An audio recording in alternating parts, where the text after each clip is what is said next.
बिंदापाल उग्रसेन पाल महाविद्यालय की इस ऑनलाइन कक्षा में हम सभी छात्र छात्राओं का स्वागत करते हैं। अधिगम के प्रमुख सिद्धांतों को हम पढ़ रहे हैं।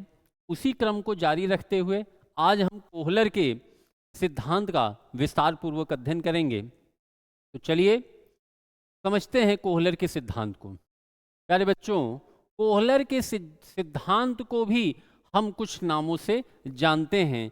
जैसे आपके स्मार्ट बोर्ड पर दिख रहा होगा कोहलर का सूझ का सिद्धांत।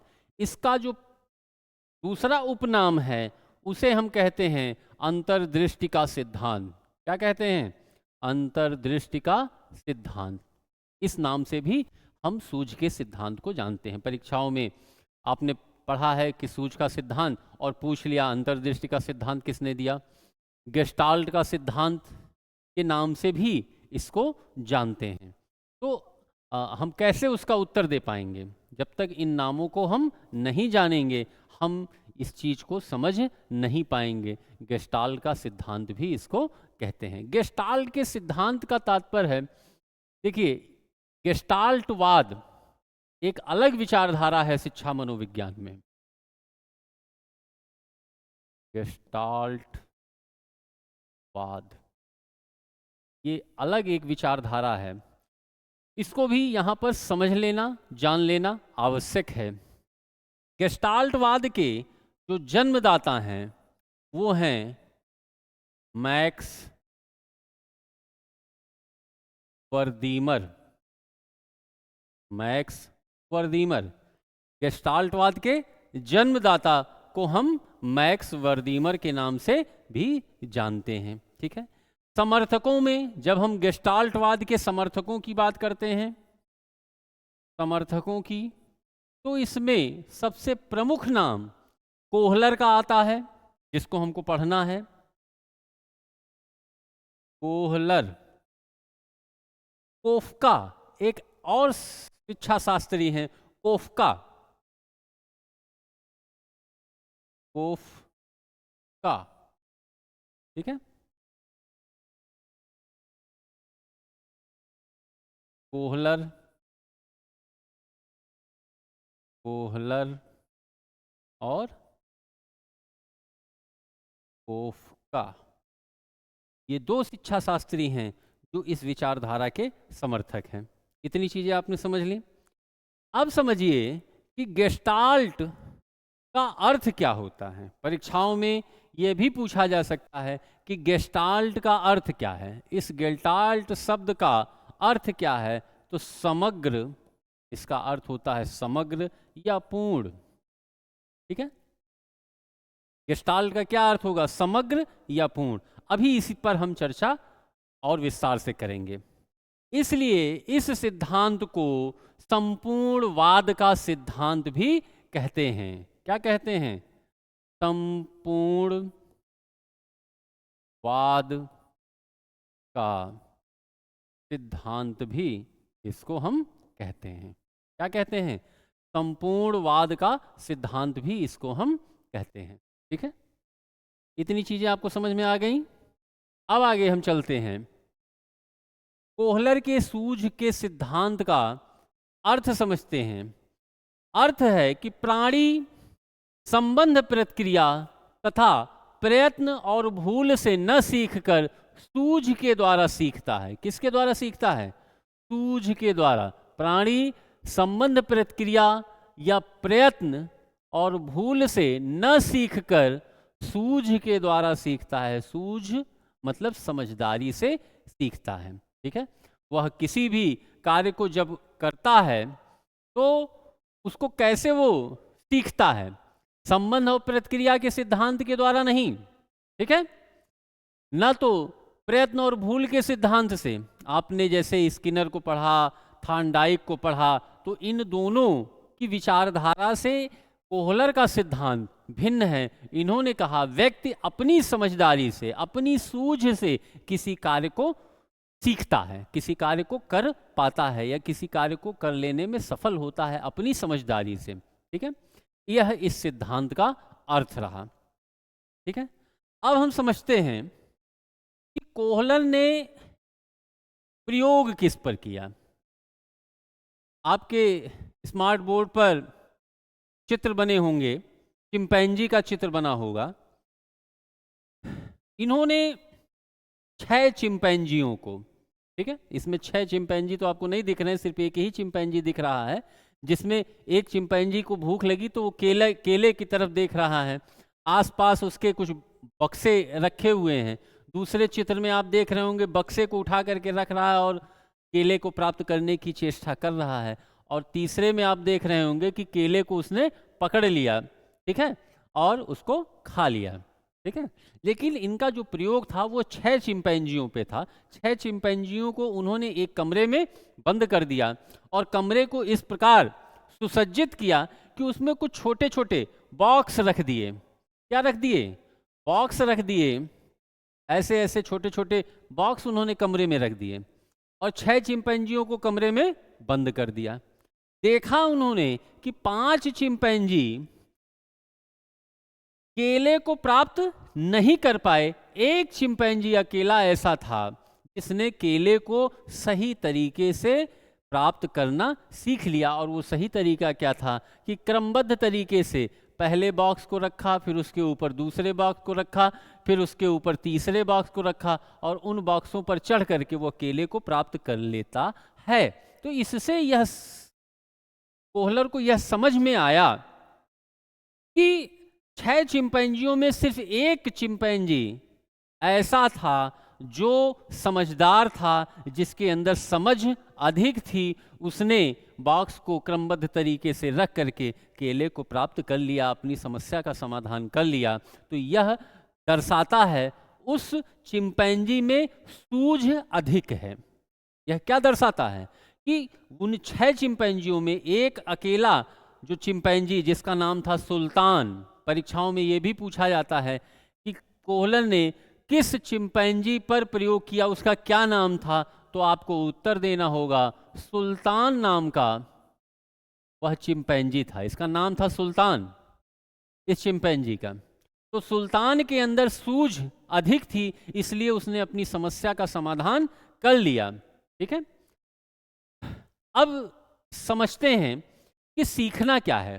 कोहलर के अनुसार सीखना क्या है? समस्याओं को छोटे छोटे हिस्सों में बांटने के बजाय एक समग्र दृष्टिकोण से होता है, जिसमें समस्या के सभी तत्वों के बीच अचानक समझ पैदा हो जाती है और जिससे समस्या का समाधान हो जाता है, ठीक है। ये इन्होंने कहा कि सीखना ये है, ठीक है। सीखना क्या है कि छोटे छोटे हिस्सों में बांटना नहीं है समस्याओं को, ठीक है, बल्कि एक समग्र दृष्टिकोण। समग्र मतलब पूर्ण। अभी हमने कहा था, जब यहाँ पर आप चर्चा कर रहे थे, गेस्टाल्ट का अर्थ हम समझा रहे थे, तो हमने वहाँ पर आपको समग्र और संपूर्ण 2 अर्थ बताया था, समग्र और पूर्ण। और हमने कहा था कि इसकी चर्चा हम अभी आगे करेंगे। तो वही चीज है कि समग्र और संपूर्ण। देखिए यहाँ पर कि समस्या को छोटे छोटे हिस्सों में बांटने के बजाय, छोटे छोटे हिस्सों में मत बांटिए उसको, ठीक है। एक साथ पूरी समस्या का समाधान करने की जब समझ आपके अंदर विकसित हो जाती है, तो यह कहलाता है सूझ का सिद्धांत, या सूझ कहलाता है।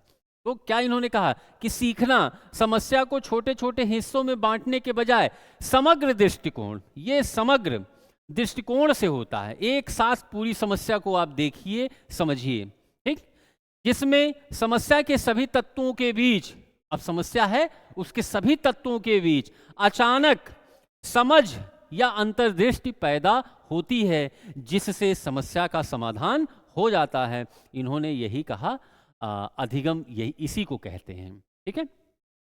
आपको कोई कार्य दे दिया जाए और आप उसको चाहें कि छोटे छोटे हिस्सों में बांट के करें, तो ऐसा नहीं है। कोहलर कहते नहीं, आप छोटे छोटे हिस्सों में उसको बांट कर मत देखिए, बल्कि संपूर्ण समस्या को एक साथ देखिए, समग्र रूप में देखिए, और फिर अचानक आपको समस्या का समाधान आपको मिल जाएगा, सूझ मिल जाएगा, अंतर्दृष्टि मिल जाएगी, ठीक। और जब आपको सभी तत्वों के बीच, समस्या के सभी तत्वों के बीच आपको अंतर्दृष्टि मिल जाएगी, समझ मिल जाएगी, ठीक, तो अचानक आप उस समस्या का समाधान कर लेंगे और यह कहलाता है सीखना कोहलर के अनुसार। ठीक है, इतनी चीजें आपको समझ में आ गई। अब आगे हम चलते हैं अभी एक चीज और देखिए। एक प्रयोग तो हमने आपको बता दिया कि बॉक्स क्रमबद्ध तरीके से एक के ऊपर एक रख करके कोहलर ने देखा कि एक के ऊपर एक रख करके इन्होंने चिंपैंजी भोजन को प्राप्त कर लेता है, अपनी समस्या का समाधान कर लेता है। इन्होंने एक प्रयोग और किया था, उसकी भी चर्चा कर देना जरूरी है। इन्होंने एक ऐसा कमरा बनाया, कमरे में एक चिंपैंजी को बंद कर दिया, भूखे चिंपैंजी को बंद कर दिया, और कमरे के बाहर केला रख दिया और 3 छड़ी, एक छोटी छड़ी रखी, इन्होंने 3 छड़ियां रख दी, एक छड़ी रखी, दूसरी छड़ी रखी और तीसरी छड़ी रखी, और ये मान लीजिए आपका कमरे की खिड़की हो गई। ठीक है, यहां पर केला रख दिया उन्होंने। ठीक है, तो अब 3 छड़ियां इस प्रकार से कमरे के अंदर थीं, समझ रहे हैं इस चीज को? ये छड़ी बाहर हमने दिखाई है, लेकिन इसको आप समझिए कि कमरे के अंदर 3 छड़ियां थीं। तो चिंपैंजी को उसमें बंद कर दिया, केले को बाहर रख दिया। केले को वो तभी प्राप्त कर सकता था जब वो तीनों छड़ियों को एक साथ एक में जोड़ दे। तो चिंपैंजी ने प्रथम प्रयास में एक छड़ी से केले को खींचने का प्रयास किया तो केला वहां तक पहुंचा नहीं, क्योंकि जब तक तीनों छड़ियां नहीं जुड़ेंगी तब तक केला नहीं प्राप्त होगा। फिर उसने दूसरी छड़ी उठाई, उसमें जोड़ दिया। ठीक, तो दूसरी छड़ी दो छड़ियों से उसने प्राप्त किया, तो दूरी अभी थोड़ी और बची हुई थी केले की। फिर उसने तीसरी छड़ी को भी उसमें जोड़ दिया और फिर खिड़की के बाहर छड़ियों को निकाल करके उसने केले को प्राप्त कर लिया। यह प्रयोग भी उन्होंने किया। तो इस प्रकार भी यह दिखता है कि समस्या का समाधान कैसे किया जाए। अपने आसपास की जो वस्तुएं हैं, जो चीज़ें हैं, उन चीज़ों को ही अपने अनुरूप बनाया जाए। ठीक है, इस प्रकार हम समस्या का समाधान आसानी से कर लेते हैं। कोहलर ने अपने प्रयोग के द्वारा यही समझाने का प्रयत्न किया है। ठीक है, तीनों छड़ियों को जोड़ करके केले को प्राप्त कर लिया, एक प्रयोग ये भी था उनका। अब समझते हैं कि सूझ के सिद्धांत को प्रभावित करने वाले कारक कौन से हैं। पहला कारक है प्रत्यक्षीकरण, दूसरा कारक है बुद्धि। पहला कारक है प्रत्यक्षीकरण, दूसरा कारक है बुद्धि, तीसरा कारक है समस्या की रचना और चौथा कारक है अनुभव। प्रत्यक्षीकरण सूझ के सिद्धांत का आधार है। ठीक है, अंतर्दृष्टि का जो आधार होता है वह प्रत्यक्षीकरण है। अगर आपने समस्या को सही ढंग से नहीं देखा, नहीं समझा, उसकी अनुभूति आपने नहीं की, यह प्रत्यक्षीकरण कहलाता है। अगर समस्या को आपने सही ढंग से नहीं देखा, उसकी अनुभूति आपने नहीं की, तो निश्चित तौर पर आप समस्या का समाधान नहीं कर पाएंगे। और यदि आपने प्रत्यक्षीकरण सही ढंग से कर लिया, समस्याओं को सही ढंग से समझ लिया, तो आप के अंदर सूझ विकसित हो जाएगी और आप समस्या का समाधान कर लेंगे। दूसरा होता है जो प्रभावी कारक है, वह है बुद्धि। जिस व्यक्ति के पास या जिस जीव के पास बुद्धि जितनी अच्छी होती है, वह उसके अंदर सूझ उतनी ही जल्दी विकसित होती है और वह उतनी ही जल्दी समस्या का समाधान कर लेता है। तो बुद्धि भी प्रभावी कारक है सूझ को प्रभावित करने का। समस्या का चयन, समस्या अगर जटिल है, बहुत जटिल है, तो सूझ जल्दी विकसित नहीं होगा। और यदि समस्या की रचना, यदि समस्या इस तरह से निर्मित की गई हो कि वो बहुत जटिल हो, तो आप समस्या का समाधान कर सकने में असफल हो जाएंगे। और यदि समस्या की रचना बेहतर ढंग से की गई है, तो आप समस्या को आसानी से समझ लेंगे और उसका समाधान करने का ढंग भी आपके अंदर विकसित हो जाएगा, अर्थात सूझ विकसित हो जाएगी। इसके पश्चात अनुभव। जिस व्यक्ति के पास जितना अनुभव होता है, वह उस समस्या को उतनी ही आसानी से हल कर लेता है। तो अनुभव भी सूझ पर प्रभाव डालने वाला कारक है। ठीक है, और जिस व्यक्ति के पास अनुभव नहीं है, ठीक है, तो वह उस समस्या का समाधान करने की क्षमता उसके अंदर विकसित ही नहीं होगी, अर्थात सूझ विकसित ही नहीं होगा, और हम कह सकते हैं कि वह कार्य करने में सफल नहीं होगा, अधिगम करने में सफल नहीं होगा। ये तो रहा सूझ पर प्रभाव डालने वाले कारक। अब हम चलते हैं कि सूझ के सिद्धांत का कक्षा में हम किस प्रकार उपयोग कर सकते हैं। प्यारे बच्चों, सूझ के सिद्धांत का हम कक्षा में अगर उपयोग कर रहे हैं तो सबसे पहले इसका उपयोग हम समस्या समाधान कौशल के विकास में कर सकते हैं। किस में कर सकते हैं? समस्या समाधान कौशल। बच्चे में समस्याओं को हल कैसे किया जाए, समस्या से लड़ा कैसे जाए, इस कौशल का विकास हम बच्चे के अंदर कर सकते हैं। किसके द्वारा? सूझ के सिद्धांत के द्वारा। समस्या समाधान कौशल का विकास हम बच्चों में कर सकते हैं। ठीक, तत्परता का विकास भी इस सिद्धांत के द्वारा हम कर सकते हैं। समस्या उनके सामने उपस्थित कर दी जाए, ठीक, तो बच्चे और जो है, अगर हम सूझ के सिद्धांत का उपयोग कर रहे हैं, ठीक, समस्या को उनके लिए उपयोगी बना रहे हैं, ठीक है, जैसे पिंजड़े में चिंपैंजी को रख दिया गया, कमरे के बाहर केला रख दिया गया, या मान लीजिए ऊपर केला टांग दिया गया, तो समस्या उनके लिए उपयोगी है कि भोजन हमको प्राप्त करना है, केला हमको प्राप्त करना है, और भोजन जब तक प्राप्त नहीं करेंगे हमारी भूख मिटेगी नहीं, हम छटपटाते ही रहेंगे। तो ऐसी परिस्थिति उत्पन्न कर दीजिए बच्चे के सम्मुख कि उसको हल करने के लिए वह तत्पर हो जाए, तो यह कहलाएगा तत्परता में विकास, तत्परता के विकास में सहायक होगा। इसके बाद पश्चात जिज्ञासा का विकास करने में भी, जिज्ञासु अगर हम बनाना चाह रहे हैं बच्चे को, ठीक है, क्योंकि जिज्ञासा ही जो है अधिगम की जननी है। जिज्ञासा, उत्सुकता, कौतूहल, ललक, तरंग, ठीक है, मन में उठा हुआ तरंग जब तक बच्चे में उत्पन्न नहीं होगा वह कार्य करने में तत्पर नहीं होगा। तो सूझ के सिद्धांत के द्वारा हम जिज्ञासा के विकास में भी जो है विकास कर सकते हैं। अनुभव का प्रयोग, देखिए जीवन में अनुभव का प्रयोग बहुत ही आवश्यक है। हमने परिवार में रह करके बहुत सारे अनुभव प्राप्त किए, समाज में रह करके बहुत सारे अनुभव प्राप्त किए, और अब हमारे सामने एक ऐसी समस्या उत्पन्न हो गई कि जब हमको उन अनुभवों की उपयोगिता है तो हम पूर्व के अनुभवों को उपयोग करके अपनी समस्या का समाधान कर लेते हैं। तो अगर अनुभवों का प्रयोग करने में सहायता बच्चों को देनी है तो हमें सूझ के सिद्धांत का ही उपयोग करना होगा। सक्रिय भागीदारी में सहयोग, किसी कार्य को दे दिया गया बच्चों को और उसमें जो है कैसे उनकी सक्रियता को बढ़ाया जाए, तो उसके लिए भी हमें सूझ के सिद्धांत की ही आवश्यकता पड़ती है। तो सक्रिय भागीदारी में भी यह सहायक होता है। अधिगम का हस्तांतरण करने में, अधिगम का हस्तांतरण, एक